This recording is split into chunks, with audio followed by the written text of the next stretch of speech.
What is going on, everyone? Welcome into the Brand Partial Show. So let's get into it. So let's talk about the Florida Gators. And I did a clip earlier talking about Florida, but I wanted to continue talking about the Florida Gators because Billy Napier is just an excellent recruiter. Billy Napier, you can tell right away, like scouting and watching football long enough, you can get a sense by watching high school guys tape. You can get a sense by guys that have high-level movement skills that are going to translate to them being really successful.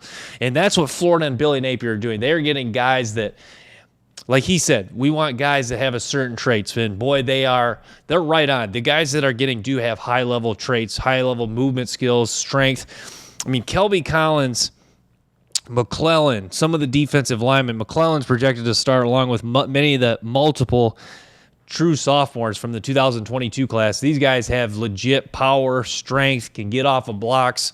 So I expect a big year out of McClellan. Kelby Collins, another guy I really like too. And then they've just done. Terada Mitchell's a transfer they bring in. Montrell Johnson, a talented running back.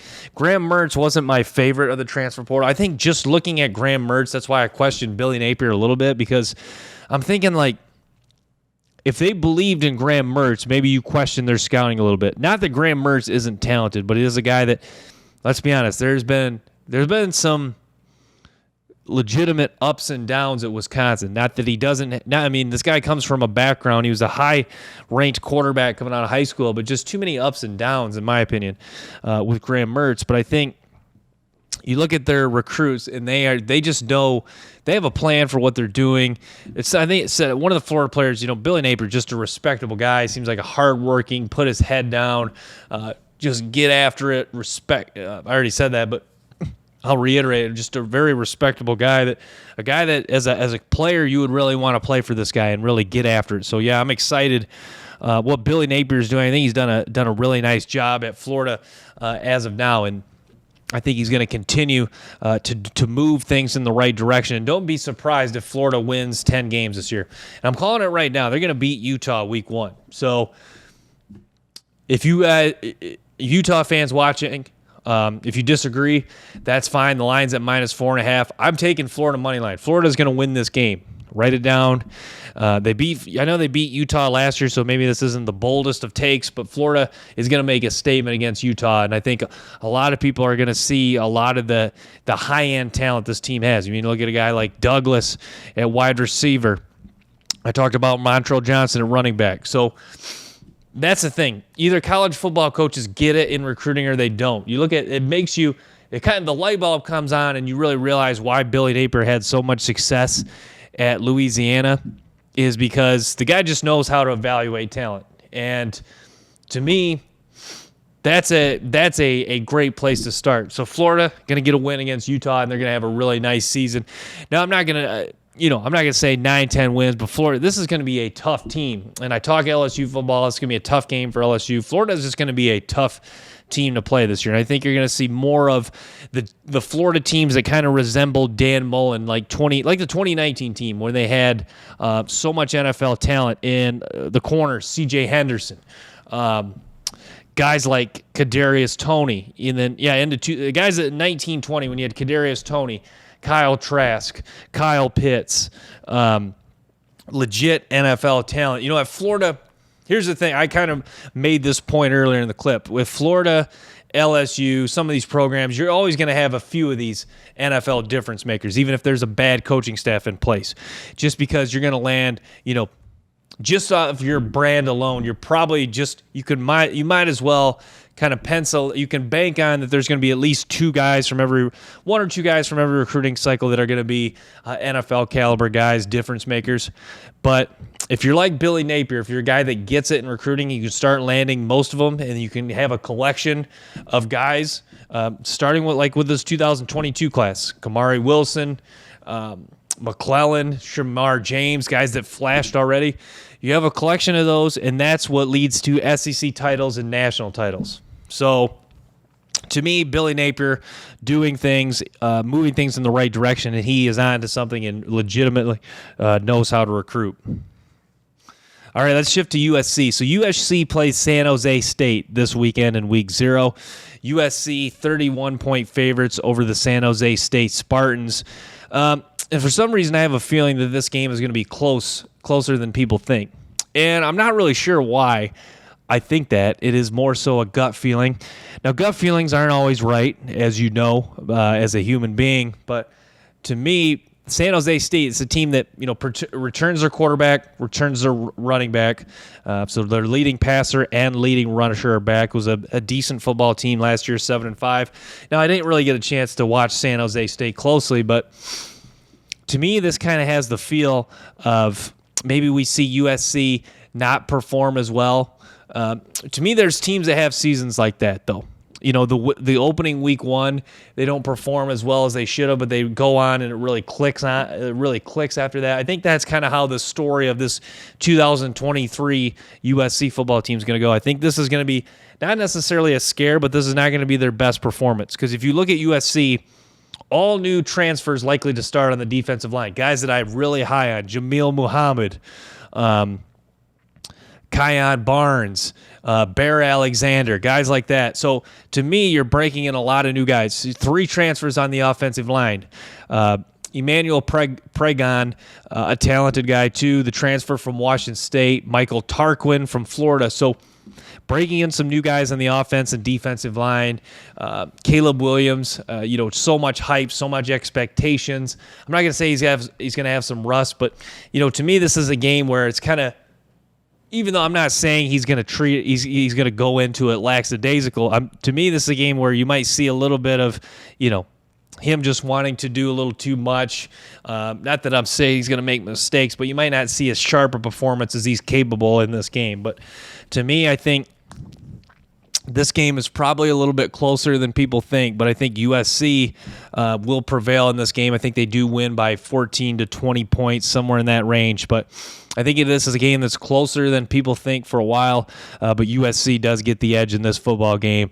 And, I think you'll see a lot of USC just really trying to break in some of their new players. Yeah, so let's talk Miami Hurricanes. So with Miami, you have to start. It all starts. The main point with Miami, Mario Cristobal heads into his second season.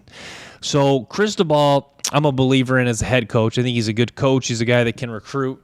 I guess some of the main questions for Miami, number one are, how many more games do they win this year? And I think, you start with recruiting.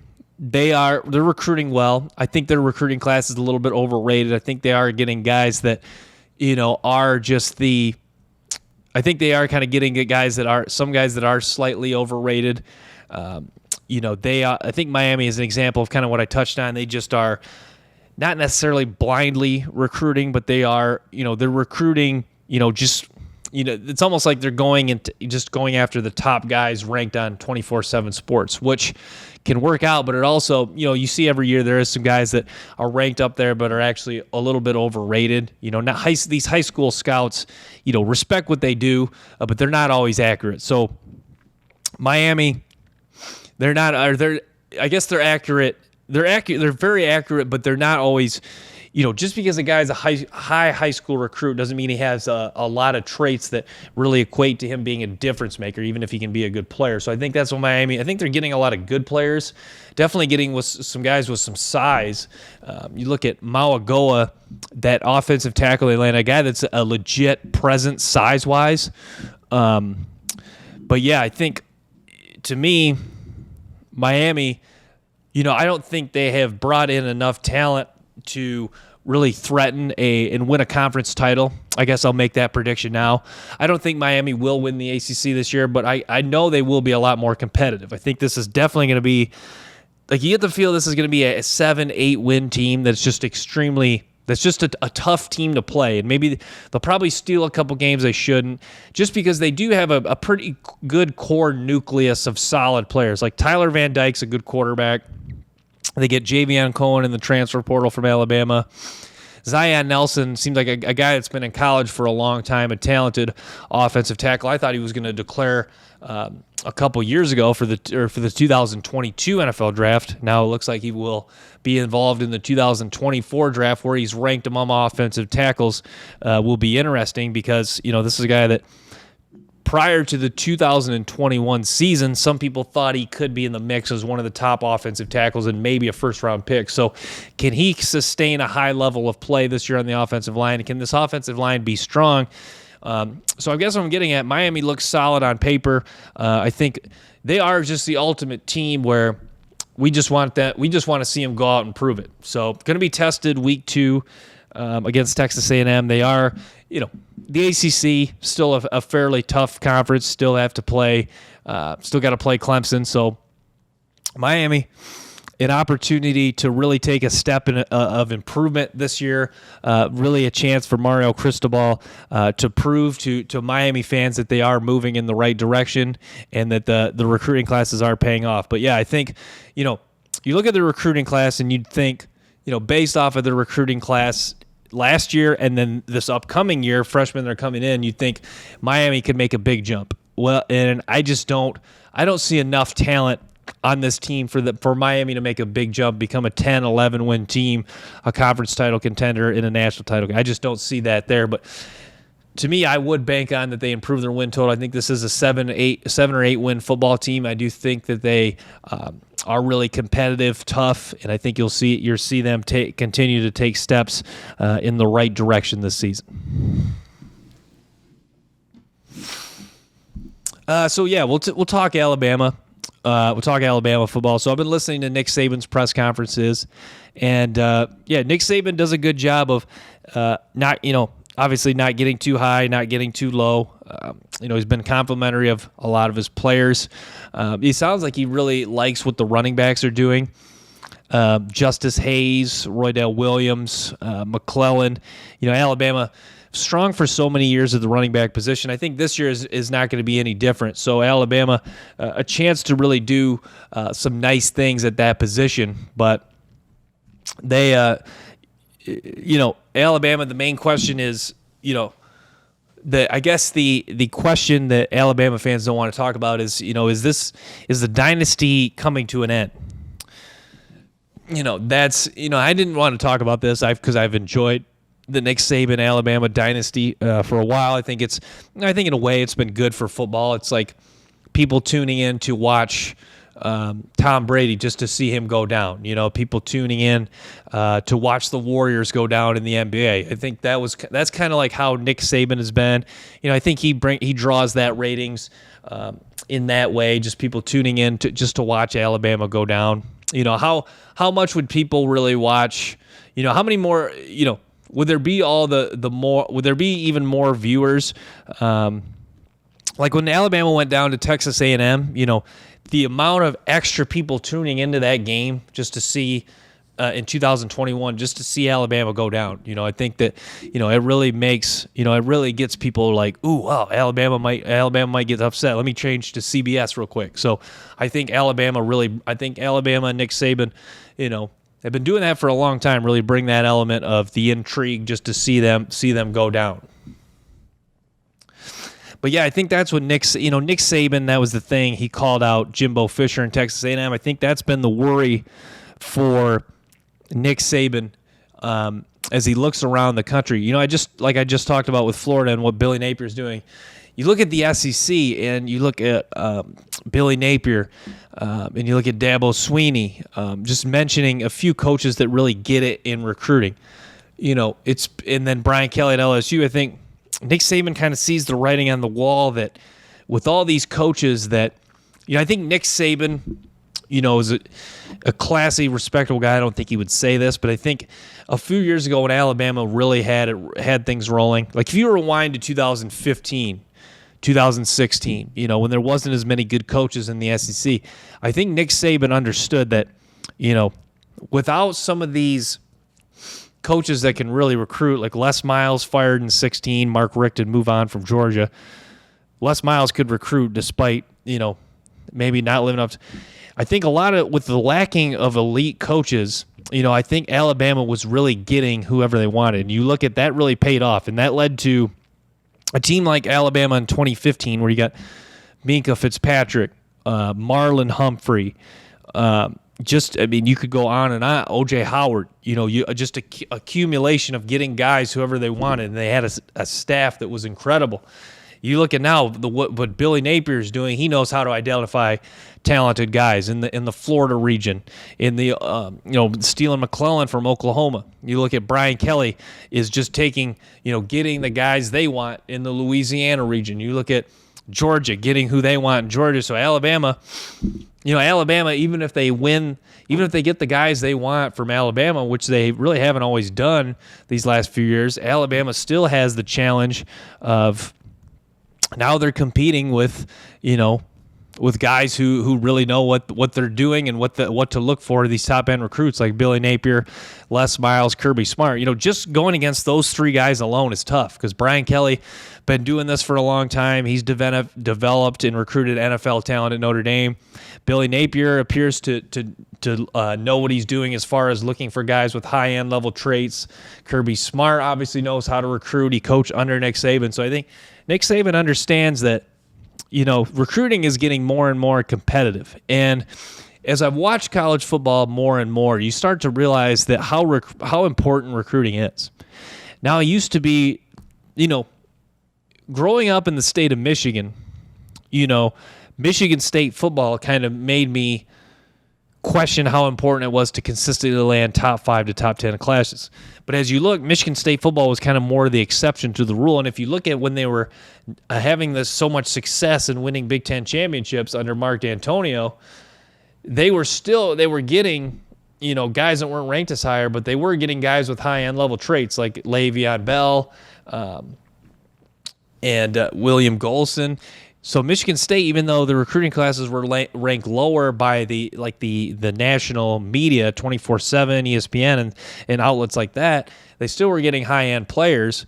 And you look at schools, when Alabama's won it all and Georgia's won it all, you have to recruit at a top 3 level. So I think that's what Nick Saban understands, that yeah, we're Alabama. We've built up we are a traditional power, and we've established such a strong program that has an identity of producing NFL players at all positions. But we understand at the same time that, with how competitive it's getting now, with coaches who really understand what to look for and are not just going out blindly recruiting guys, or they're kind of recruiting guys that are high-ranked guys, but Alabama isn't necessarily as interested in them because they kind of lack some other traits. There's plenty of guys out there like that, but now the Napier, Brian Kelly knows what he's doing. Even Jimbo Fisher, I think a lot of their guys that they've gotten were overrated, but he still gets a handful of guys that, Alabama would love to have, like Evan Stewart, for example, DeMarvin Leal, too, an NFL guy. So A&M's still getting a handful of those guys, too, and I think that's what Nick Saban understands, and I think that's what he sees, and I think that's part of the frustration. But Alabama, I was kind of just thinking this to myself in the car. You got to feel like Alabama's got one more national title in them. You get that feel, However, all these dynasties, all good things come to an end is probably the truest, kind of saddest quote, I guess. But because as I watched Swamp Kings, the Florida documentary, it is, Paul Feinbaum said it interesting about Florida. You felt like, 06 through 08, when Florida won those 2 national championships, I haven't watched the whole documentary. I watched the first episode, but he talked like it seemed like Florida was going to be good forever, and that's, to me, if you look at Alabama, like if we rewinded to 2015, I know that was a few years ago, but if you looked at Alabama in 2015 and then in 2008 and 2017, or 2015 through 2017, I think when you win 2 or 3, I think that 3-year window is important to look at. When you look at that 3-year window, you kind of go like after the 2017 season, Bama won it. I think you were kind of thinking at that point, just like, is Alabama ever going to go away? Now, I know now we're almost 6 years later, but to me, look at how much is changing, and Nick Saban getting older. It's kind of like with Steve Spurrier and Mac Brown. I know Mac Brown came back, but it seems like some of those guys that they get to a certain age, they can't coach at as high a level as they used to. So the question is, how many more years is Nick Saban going to coach, and does he have another one in him? You get the feel he's got one more in him.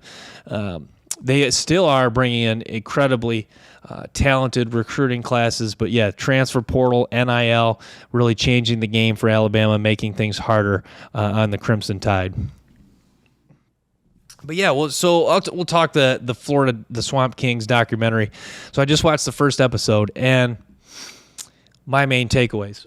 First off, I just love it, and to me, it just goes to show that this backs up, this continually backs up my point in recruiting, because to me, Urban Meyer the 2005 season, I think that season is totally indicative of how. Of backing up my point of how important recruiting is. Because if you look at that year, Florida, a talented team. Like I touched on Florida, they are a program that every year they have at least, they at least have a handful, maybe 2 or 3 guys that are really good players.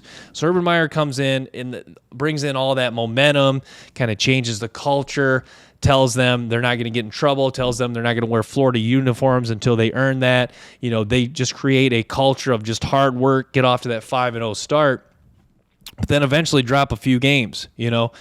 That just shows that, you can get with a bunch of good players, good solid players and momentum and all excitement from a good head coach, or in that case, an elite head coach, you can really get off to a head start, but you cannot sustain you cannot play consistently at an elite level. And I think that's what Urban Meyer understood.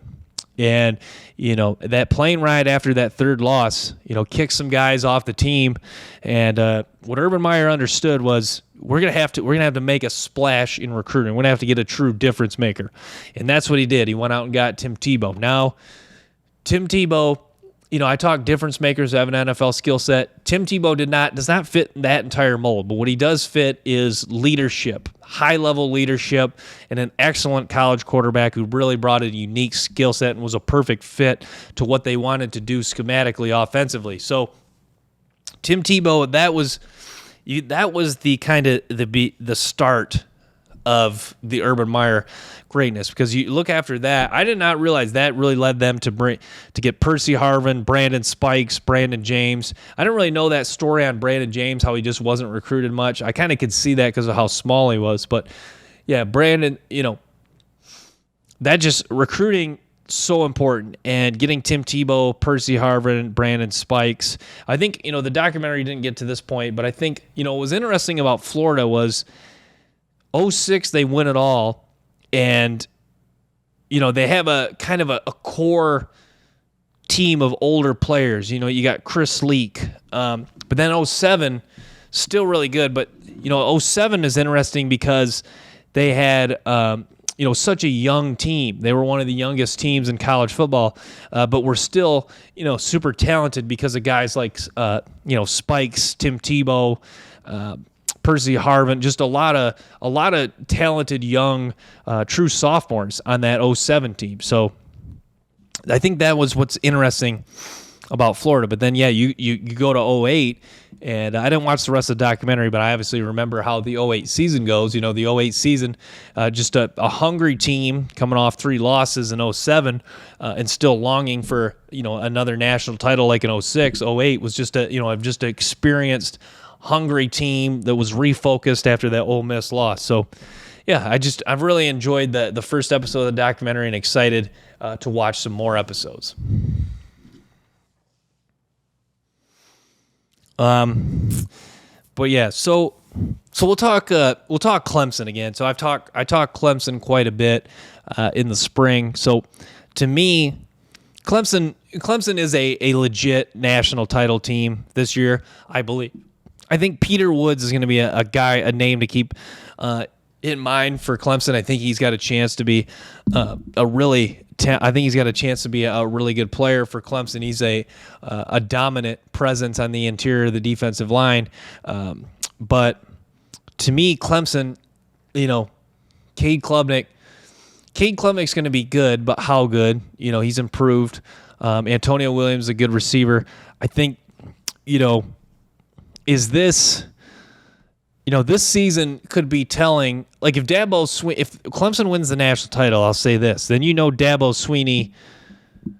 I don't want to say I don't want to use that term, but to me, if Clemson wins it this year, then Dabo Swinney is. I guess I'll put it this way: if he wins this year, then he can do it with more uncertainty, because if you look at it, it was kind of the perfect storm of we got Deshaun Watson, we transition to Kelly Bryant, we're still really good, we get into the playoff, but then we go to Trevor Lawrence, so we kind of get the luxury of almost back-to-back NFL game-changing caliber quarterbacks.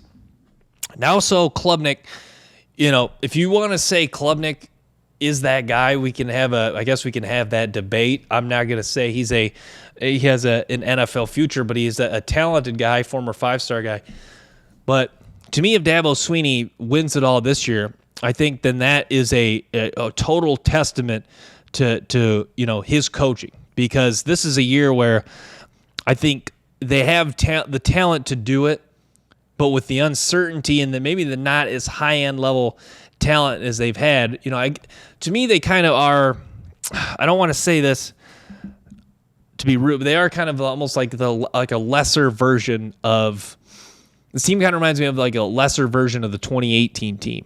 Like the defensive line is really good, but is it like Xavier Thomas was saying it might be as good as 2018? I think that's a far cry, because that's when you had Dexter Lawrence, Wilkins, Bryant, all those guys. I think that the defensive line can be really good, but not quite that good. And then you look at the linebacking core is maybe better, but it's still not like you got Barrett Carter, Jeremiah Trotter. I like Barrett Carter a lot. I think he brings a lot of versatility, but I don't think like Trotter, I think, is a good solid linebacker. I think more of just a really good college quarterback. I think he could be, a guy that does, find a career in the NFL. And then you look at the secondary. Secondary should be really good, but is it like, Nate Wiggins, I think, is a guy that, does give up a little too many plays, even though he is excellent in man-to-man coverage. And then Makuba's getting really good. He's got a skill set to be an elite safety, but does he take that step this year? So I think it's a lot of,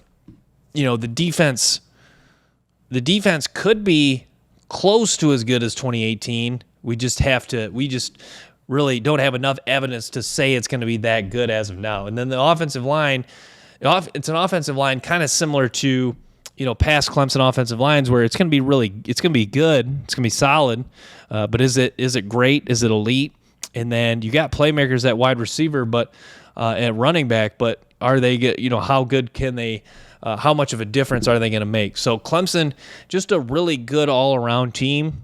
I think there's just enough uncertainty to make us question, can this team be elite? But I would say that even with some of the uncertainty, I'd say Clemson is a legit national title contender. I'm excited to see how they do this year. But yeah, the defensive line, though, saying they're not as good as 2018 does not take away from, Tyler Davis, Ruka Roror, Peter Woods, Xavier Thomas. This is a strong defensive line, and it's going to be fun to watch.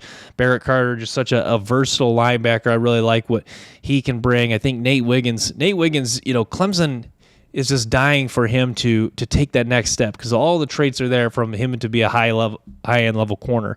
You get A.J. Terrell vibes of just a guy that just excels in man-to-man coverage. Andrew Makuba, such a talented safety too. You just hope he can play consistent at a high level and really live up to the hype of being a was he a 4-star, 5-star? He was a big time recruit coming out of Texas at safety. So a lot of things, a lot of good for Clemson. We'll just see how things go this year, and we'll see if they can answer the bell to some of the uncertainty I have. But thanks for tuning into the Brand Partial Show. Make sure to stay tuned for more episodes and clips from the show. Till next time, peace.